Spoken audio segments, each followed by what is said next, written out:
तू पैसा पैसा करती है, पैसे पे क्यों मरती है। ओए होए होए शहजादो, इतना पैसा लुटा दिया ना आज मजाक से अलावा। भाई हमसायों पे आज मैं कहता हूँ कोहराम मच गया वहां पे आज नींद आएगी ही नहीं। वहां आज अमावस की रात आ गई। आज हमसायों के पास अमावस की रात आ गई है, वहां पे कोई नींद शींद नहीं आनी, कोई प्रोग्राम ही नहीं रखा आज उन्होंने नींद का। आज सारे रात को बैठ के जागेंगे और यूं मुंह बना के बैठे होंगे, हाय अल्लाह। वो क्यों कहेंगे भाई, वो क्यों कहेंगे हाय अल्लाह, वो तो पता नहीं, वो जो भी कहेंगे छोड़ो भाई। वो सारे बैठ के यूं सोच रहे होंगे, भाई साहब इतना पैसा कहाँ से आया। मतलब हम तो जिंदगी गुजर गई हमारी, हम तो बैठ के इनको क्रिटिसाइज ही करते रह गए। भाई भिखारी हैं, इनके पास पैसा कोई नहीं है, ये मर घप जाएंगे एक दिन। आटा दाल पता नहीं कैसे पूरी करते हैं यार। कमेंट सेक्शन यकीन करो, इतना कोई फनी कमेंट सेक्शन होता है ना, मेरा यकीन करो मजाक से अलावा।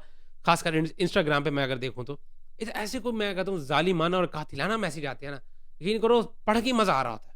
हम तो फुल टाइम एंटरटेन हो रहे होते हैं इनके कमेंट से, और उनको ऐसे लगता है कि वो अपनी तरफ से बड़ी बढ़ के मार रहे। और इसी के साथ साथ हमारे पाकिस्तानी में बैठ के बहुत ज्यादा क्रिटिसाइज कर रहे थे जब रोड शो चल रहे थे। हमारी मैनेजमेंट तो भाई साहब ये कह के निकली थी रोड शो करने के लिए कि हम तो भाई साहब स्पॉन्सर ढूंढने गए हुए हैं। ठीक है, हम लंदन भी गए, हम न्यूजीलैंड भी गए। ठीक है, इधर से पाकिस्तानी इमाम चढ़दौड़ी सारी, और सारी बातें कर रहे हो कि भाई साहब पता नहीं कौन से रोड, एक तो रोड शो से नहीं कर रहे। ठीक है, ऊपर से पता नहीं तुम्हें स्पॉन्सर मिल रहे हैं या नहीं मिल रहे हैं। फुल टाइम मतलब क्रिटिसाइज करने पे लगी हुई थी। और काफियों ने तो ये बात भी कर दी थी कि इनको कोई स्पॉन्सर ही नहीं मिले, ये एम ही बस चक्कर चुक्कर लगा के आगे आप फड़ो स्पॉन्सर। मतलब यार हमारे ओनर्स ने क्या, मैं कहता हूँ पैसे लुटा दिए फुल टाइम। पीएसएल की हिस्ट्री की महंगी तरीन फ्रेंचाइजीज बन गई हैं दोनों ही। मतलब हम इससे पहले लाहौर कलंदर और मुल्तान सुल्तान की बातें करते थे, अब सियालकोट और हैदराबाद। सबसे पहले तो भाई साहब हैदराबाद और बावाजी सियालकोट, इन दोनों की शहरियों को बहुत बहुत मुबारकबाद, क्योंकि आपकी अब फाइनली अपनी एक टीम है। और खैर पूरे पाकिस्तान को भी, क्योंकि पाकिस्तान सुपर लीग के जाहिर सी बात है पूरे ही पाकिस्तानी फैन है, क्योंकि हमारी अपना ही भाई साहब ब्रांड है ये। और हम बड़े अरसे से ये चीज़ चाह रहे थे कि हमारे इस पीएसएल में 2 और टीम्स की एडिशन हो जाए, ताकि हमारे काफ़ी यंगस्टर्स हैं जिनको चांस नहीं मिल पाता। ठीक है, और काफ़ी तो इवन के हमारे सीनियर क्रिकेटर्स भी हैं, अहमद शहजाद टाइप, जो कि बातें करते हैं कि भाई साहब हमें फलानी फ्रेंचाइज नहीं पिक करती, या फलानी पिक कर रही थी तो पता नहीं किसने रोक दिया। ये सारी इस तरह की बातें। तो अब 2 और न्यू टीम्स भी ऐड हो गई हैं। शायद शायद कोई मेरे इस शहजादे की भी सुन ले यार, कोई तो सुन ले यार। ठीक है, बहुत बेचारा यकीन करो परेशान बैठा हुआ है, शायद कोई सुन ले उस बंदे की भी। तो इस तरह भाई साहब हमारी 2 और न्यू फ्रेंचाइजीज भी हो गई। फाइनली 8 टीम्स के साथ इस दफ़ा हमारी पीएसएल उतरेगी। यकीन करो देखने में बड़ा मजा आने वाला है इस दफ़ा। और सबको चांस मिलेगा, सबको बारी मिलेगी, क्योंकि अब टीम्स ही 8 हो गई। तो मेरा नहीं ख्याल कि कोई बच्चा रह जाएगा इस बार। अब जरा मैं भाई साहब जरा इवेंट पे बात करूं, जो ये बिडिंग का पूरा इवेंट चला है, इस पे मैं बात लाजमी करना चाहूंगा, क्योंकि ओवरऑल इवेंट बहुत अच्छा गया। यकीन करो जब वसीम अकरम फुल टाइम जब ये बिडिंग शेडिंग कर रहे थे और एक के बाद एक बोलियां लग रही थी, बड़ा मतलब फील आ रहा था, कुछ देख के ना मजा आ रहा था। तो ये सारा प्रोसीजर जब खत्म होता है, उसके बाद जब ये ओनर्स बैठते हैं, हमारे चेयरमैन साहब बैठते हैं, मोहसिन नकवी साहब, ये जो 4 5 6 बंदे जब बैठे होते हैं, एक तो यार खुद दरमियान में कोई फासला होना चाहिए। ऐसे लग रहा है कि सारे एक दूसरे में घुस घुस के बैठे हुए हैं, ऐसा फील आ रहा था मुझे, तो देखने में भी ऐसा ही लग रहा था।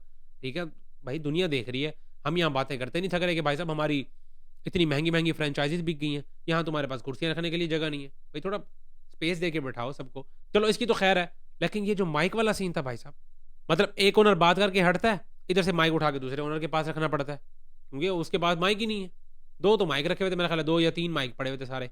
तो ये यार कुछ ख्याल करना था यार, भैंस की आंख दुनिया देख रही है हमें बैठ के, और हमने सिर्फ टेबल पे 2 से 3 माइक रखे हुए हैं। मोहसिन नकवी साहब खुद लिटरली मोहसिन नकवी साहब माइक उठा उठा के देते फिर रहे हैं। 1 2 दफा तो बल्कि किसी ओनर ने इशारा किया माइक, मोहसिन नकवी साहब मैं माइक दूंगा। मतलब मैं चेयरमैन हूँ, मेरे से माइक मांग रहा है यार। इधर से बैठा मैं भी यही कह रहा था, चेयरमैन साहब उठा के दो माइक ही उठा के दो, 2 तो माइक रखवाए आपने आगे, 4 5 6 माइक रखवा देने थे, जितने बंदे बैठे थे सबके आगे एक माइक पड़ा होता। ठीक है, थोड़ा प्रोफेशनलिज्म को भी जरा फॉलो किया करो। ओवरऑल भाई साहब बहुत अच्छा मैं कहता हूँ ये वाला इवेंट हमें देखने को मिला है, और फाइनली हमारी 8 टीम्स भी पूरी हो गई हैं। यहाँ सारा पाकिस्तान मसरूफ बैठा था इस इवेंट को देखने के लिए। वहां मेरे बॉबी को लगा कि मुझे कोई नहीं देखेगा आज, तो मैं ना अपना जो करना है कर लूँ। बॉबी साहब आज फिर 14 रन पे आउट हो जाते हैं। मतलब जब से ये बंदा ऑस्ट्रेलिया गया सिर्फ 2 ही 50s आई हैं इस बंदे की यार। इतना कंसिस्टेंट होता था ये बंदा, कोई कंडीशन का इसको कोई फर्क नहीं पड़ता था, जिस मर्जी दुनिया के किसी कोने में गया हुआ ये बंदा खेलने, इसको कोई फर्क ही नहीं पड़ता था।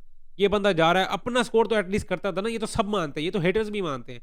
ठीक है, अब तो अपना स्कोर ही नहीं हो रहा यार। आप स्कोर देखो ना, 129 का टारगेट था। अब कल का जो पाकिस्तान वर्सेस श्रीलंका का मैच था, तब भी उधर भी भाई साहब यही टारगेट था, लेकिन वहां पे साजिदा फरहान और सैम अयूब ने जो आके स्टार्ट दिया, उस तरीके का स्टार्ट मैं भी एक्सपेक्ट कर रहा था आज बाबर आजम साहब से।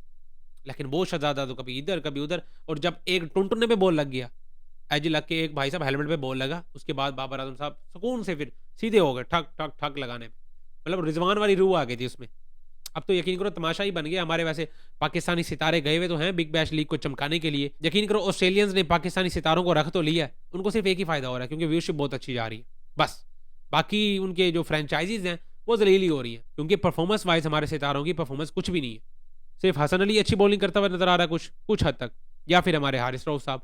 बाकी तो फिर रिजवान साहब की भी छुट्टी, बाबर आजम भी भाई 2 ही 50s आई हैं अभी तक, वरना उस बंदे की भी छुट्टी चल रही है, वो भी कुछ खास अच्छी परफॉर्मेंस दे नहीं रहा। अब तो बिग बैश लीग में पता क्या सूरत हाल हुई भी है, एक मैच में हम रिजवान साहब के डुमके देख के आते हैं, उह मतलब इस तरह के एक्शन वैक्शन उसके देखने को मिलते हैं। अगले मैच में बाबर आजम साहब वही कुछ करके दिखा देते हैं। तो इस तरह भाई हमारे सितारे तो भाई बिग बैश लीग में फेल हुए पड़े हैं। और जो कुछ लोग कह रहे थे कि भाई इनको छोड़ के वापस ही श्रीलंका की जो सीरीज है उसमें आ जाना चाहिए, तो भाई साहब ज़रा थोड़ी एक बोर्ड की कुछ बातें भी होती हैं आपस में, जो कि पाकिस्तान और ऑस्ट्रेलिया के दरमियान कुछ बातें चल चुकी हैं।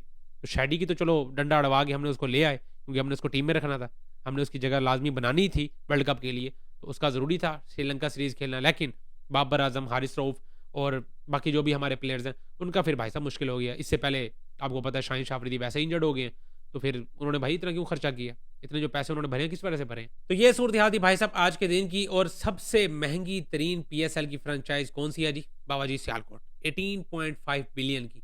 और दूसरे नंबर पे हैदराबाद 17.5 बिलियन की। आप सबको क्या लगता है यार, ये जो फ्रेंचाइजीज बिकी हैं ये सही रेट पे बिक गई हैं, ठीक है, या आपको कुछ ज़्यादा ही लग रहा था या बहुत कम लग रहा था? अपनी अपनी राय लाजमी कमेंट्स में शेयर करें। और साथ ही साथ मेरे शहजादे बॉबी के लिए 2-3 अच्छे अल्फाज मार दो कमेंट सेक्शन में। इस वीडियो में इतना ही, मिलता है नेक्स्ट वीडियो में।